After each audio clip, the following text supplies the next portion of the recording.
Sometimes the best conversations begin with mistakes. Eamon wasn't paying much attention that night, curled up in bed, one hand holding her phone and the other wrapped around a steaming mug of chai. She quickly typed a message to her cousin about the weekend plans. Her fingers flew across the keyboard, eyes half focused on the K-drama playing in the background. Can you believe what happened at the engagement? I'm still cringing. Sent. A few seconds passed before a response popped up. Depends. Are you cringing because of the uncle dancing like it was a 90 seconds music video or because you meant to text someone else? Eamon blinked. That wasn't her cousin. She quickly checked the contact. And just like that, realization hit her. She had typed the number wrong by one digit. Oh no. Mortified, she began typing an apology. I'm so sorry. Wrong number. Please ignore. The stranger replied almost immediately. Ignore? You just gave me the best mental image I've had all day. Uncle doing bhangra with shades on? Priceless. Eamon couldn't help but laugh. His reply was unexpected, friendly, funny. You're not mad? Mad? You made my boring Tuesday a lot more entertaining. So, who's the mystery texter? She hesitated for a moment. Logic told her to end it there, but curiosity and maybe a little loneliness nudged her forward. I'm Eamon. This was meant for my cousin, but clearly the universe had other plans. Well, universe, you can call me Ayan. Nice to meet you, accidental stranger. And just like that, a conversation sparked between two people who were never supposed to meet. That night, they chatted about everything and nothing. The chaos of family weddings, the horrors of group chats, and their shared love for late night snacks. Eamon found herself smiling more than she had in days. There was something easy about talking to Ayan. He wasn't pushy or weird, just funny, gentle, real. What was supposed to be a 2-line apology turned into an hour-long chat. And when the clock hit a.m., she finally said goodnight. Well, Ayan, thanks for not blocking the random girl who texted you by mistake. Anytime. Maybe the best conversations are the unexpected ones. Sleep well, mystery texter. Eamon placed her phone on the nightstand and stared at the ceiling, a small smile still lingering on her lips. She didn't know who he really was, didn't know where this would go or if it would go anywhere at all. But in that moment, it didn't matter. In a world full of noise, she had stumbled upon a small, quiet connection that felt strangely comforting. And though it had only just begun, something in her heart whispered, this wasn't a mistake. It was a beginning, one she never saw coming. And neither did he. What started as a mistake was slowly becoming a habit. After that first accidental message, Eamon wasn't sure if Ayan would text again. But the next evening, right around the same time, her phone lit up.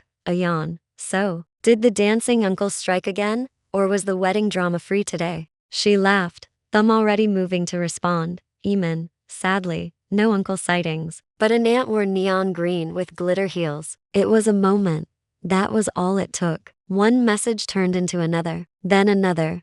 Soon, it became their thing. Nightly check-ins, shared stories, random memes. There were no expectations, no pressure, just two strangers slowly becoming each other's favorite parts of the day. Ayan had a way of making the mundane feel interesting. He'd send her voice notes complaining about work but somehow turn them into stand-up routines. Eamon would vent about her chaotic cousins or how chai never tasted the same when someone else made it, and he'd listen like it actually mattered. They started swapping playlists, hers full of mellow Urdu love songs, his packed with acoustic covers and soft indie tracks. It amazed her how many songs they both loved, even without knowing. It felt like they had always been listening to the same soundtrack, just from different rooms. Some nights, they'd talk about light things, food, music, the weather. Other nights, their chats ran deeper. She told him about the friend who drifted away without explanation. He shared how silence felt heavier after his father passed. Somehow, through the glow of their screens, miles apart, it felt safe to share the things they hadn't said aloud in a long time. And slowly, something shifted. Eamon found herself checking her phone more often, her heart doing a little flip every time his name popped up. Ayan started looking forward to PM when his day would slow down, and her message would bring a smile to his face. It was innocent, unexpected, but real. There were still no promises, no labels, just conversations. But something about the way they spoke, the way they remembered each other's favorite snacks, TV shows, and silly quirks, it felt like more One night, after a particularly long chat about dreams and fears, Ayan sent her a message that made her pause. Ayan, it's strange. I've never met you, but somehow, I feel like I've known you for years. Eamon stared at her screen for a long moment before replying. Eamon, maybe that's what makes it easy. No pressure, just truth.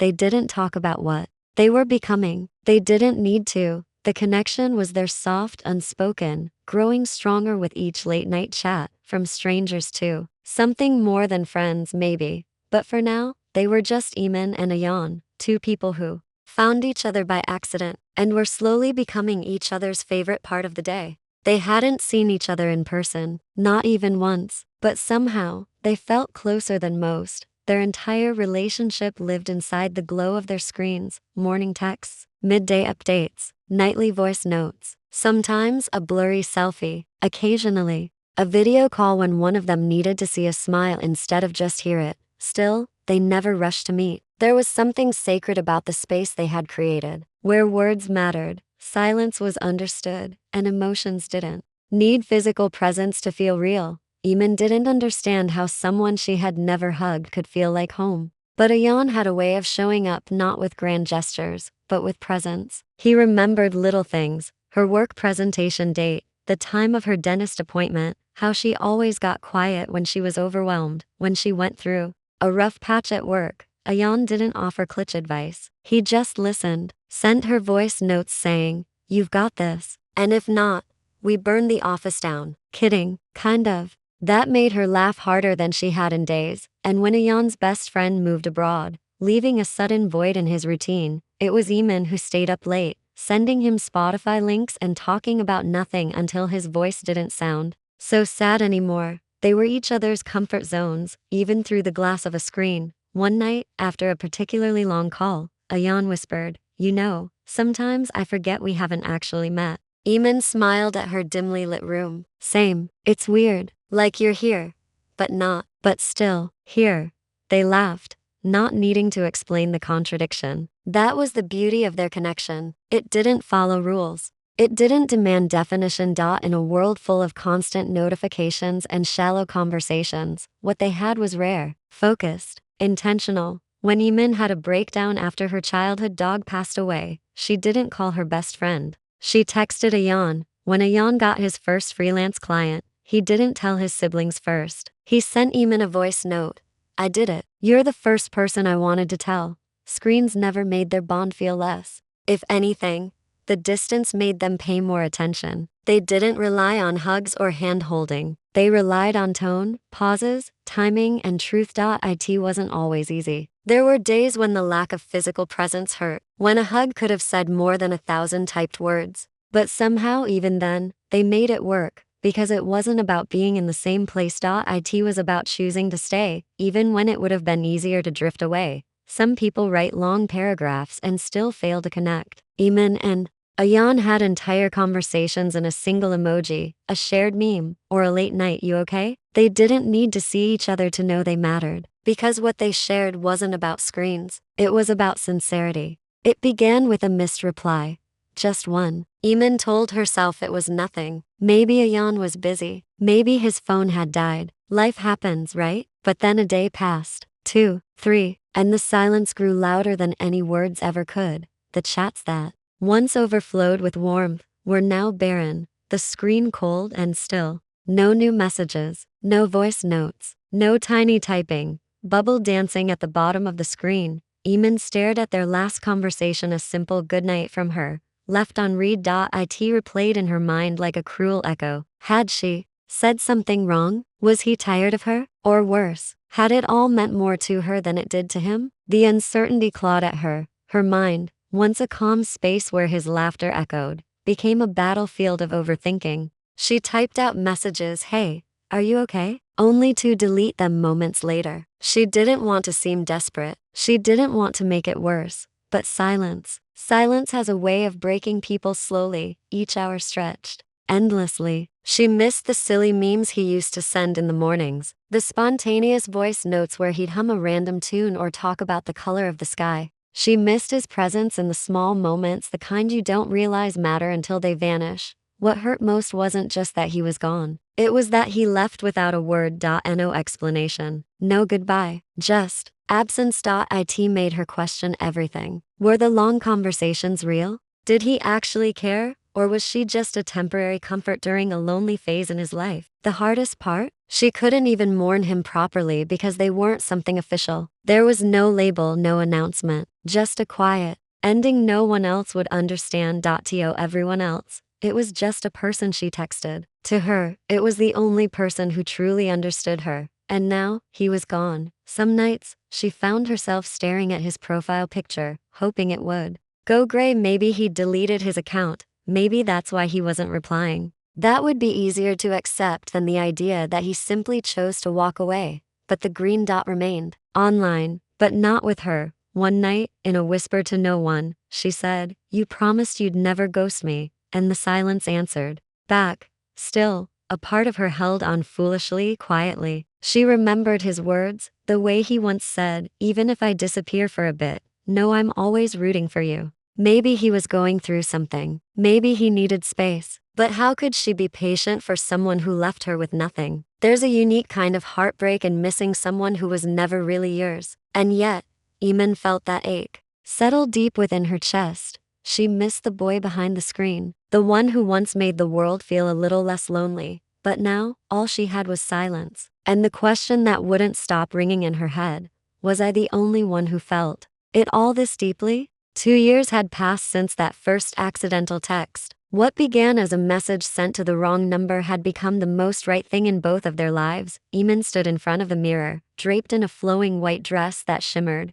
softly under the warm light. Her hands trembled slightly as she adjusted the veil, not from fear, but from the sheer weight of the moment. Every detail around her felt unreal, the delicate flowers pinned into her hair, the faint scent of roses filling the room, the soft hum of voices outside as guests took their seats. Somewhere beyond those doors, a yawn was waiting. Her heart raced, but it wasn't the anxious kind of nervousness. It was the kind that comes when you know you're about to step into the rest of your life. She thought back to the first time they spoke, to those endless nights filled with words that bridged the distance between them. From strangers to confidants, from screens to stolen moments in the real world, they had built something unshakable. The music began. Slowly, she stepped into the aisle, her eyes finding his instantly. Ayan stood tall, dressed in a perfectly tailored suit, but it wasn't the clothes that caught her. It was the way he was looking at her, as though she was the only person in the room, the only thing that mattered. He had smiled at her countless times before, but this smile was different. It was full of memory of every conversation they had shared, every tear they had wiped away for each other, every dream they had whispered into existence. When she finally reached him, his hand reached for hers, steady and warm. The world around them faded, the murmur of guests becoming a soft blur as they faced each other. The officiant's voice carried through the air, but it was the quiet moments between his words that mattered most. Ayan's thumb brushed against her fingers, grounding her. Eamon could see the flicker of emotion in his eyes, love, relief, gratitude. She knew he was thinking the same thing she was. "We made it." When it came time for the vows, Ayan's voice was steady but thick with emotion. "Eamon," he began, "you were a stranger who became my friend who became my love, and my love who became my home. I thank God every day that you texted the wrong number, because it led me here to you. You've seen me at my weakest, you've believed in me when I didn't believe in myself, and you've loved me without conditions. Today, I promise to spend my life making sure you always know how much you mean to me." Her own vows trembled on her lips. "Ayan, I never believed in fate until you. Somehow, out of billions of people, I found you, or maybe you found me. You've been my safe place, my laughter on the hard days, and my reminder that love doesn't have to be perfect to be real. I promise to walk beside you through every season, to choose you every single day, and to love you in ways words can't always capture." And then came the moment. Ayan slid the ring onto her finger, his hands lingering against hers as though he didn't want to let go. Leaning in close so only she could hear, he whispered with a smile, "Thank God you texted the wrong number." Her eyes sparkled, and she squeezed his hand back, whispering, "Best mistake I ever made." The crowd erupted in applause as they sealed their vows with a kiss. But for Eamon and Ayan, the noise didn't matter. All they could hear was the quiet truth that had always been there. Sometimes love doesn't just happen. Sometimes it finds you in the most unexpected way. One text later. Airports had always felt like places of hellos and goodbyes, a rush of movement, announcements echoing, strangers passing with luggage and stories. But for Eamon, this day was something else entirely. She wasn't traveling. She was waiting. Her palms were damp. Her heart felt like it was auditioning for a drum solo. The arrival's screen blinked, confirming his flight had landed. That alone made her breath catch in her throat.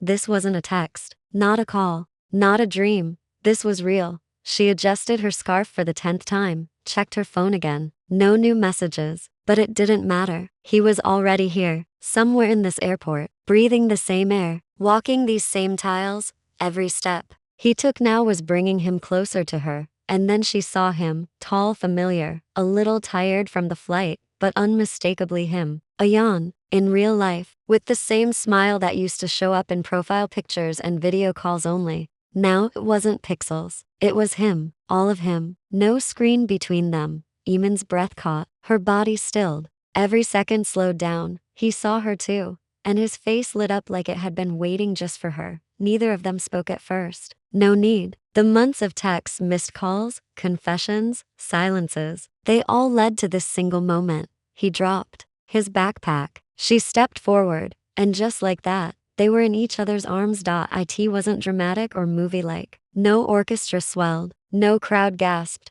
but to them, it felt like everything had changed. Eamon had imagined this moment 100 times, wondered if it would feel awkward, if there would be tension, if their online spark would translate in person. But as Ayan held her arms warm, steady, trembling just slightly like hers, all her fears melted. He smelled of airport cologne and exhaustion, but to her, it was comfort. His voice, when he finally spoke, was softer than any recording. "You're real," she laughed, wiping a tear. "So are you."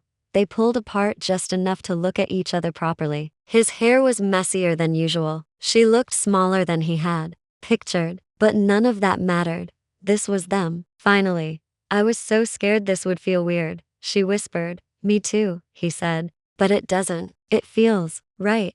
They found a quiet corner at the coffee shop near Rivals. It was surreal, ordering drinks, sitting across from each other, watching reactions happen in real time. No buffering, no delays, just presence. Eamon couldn't stop staring.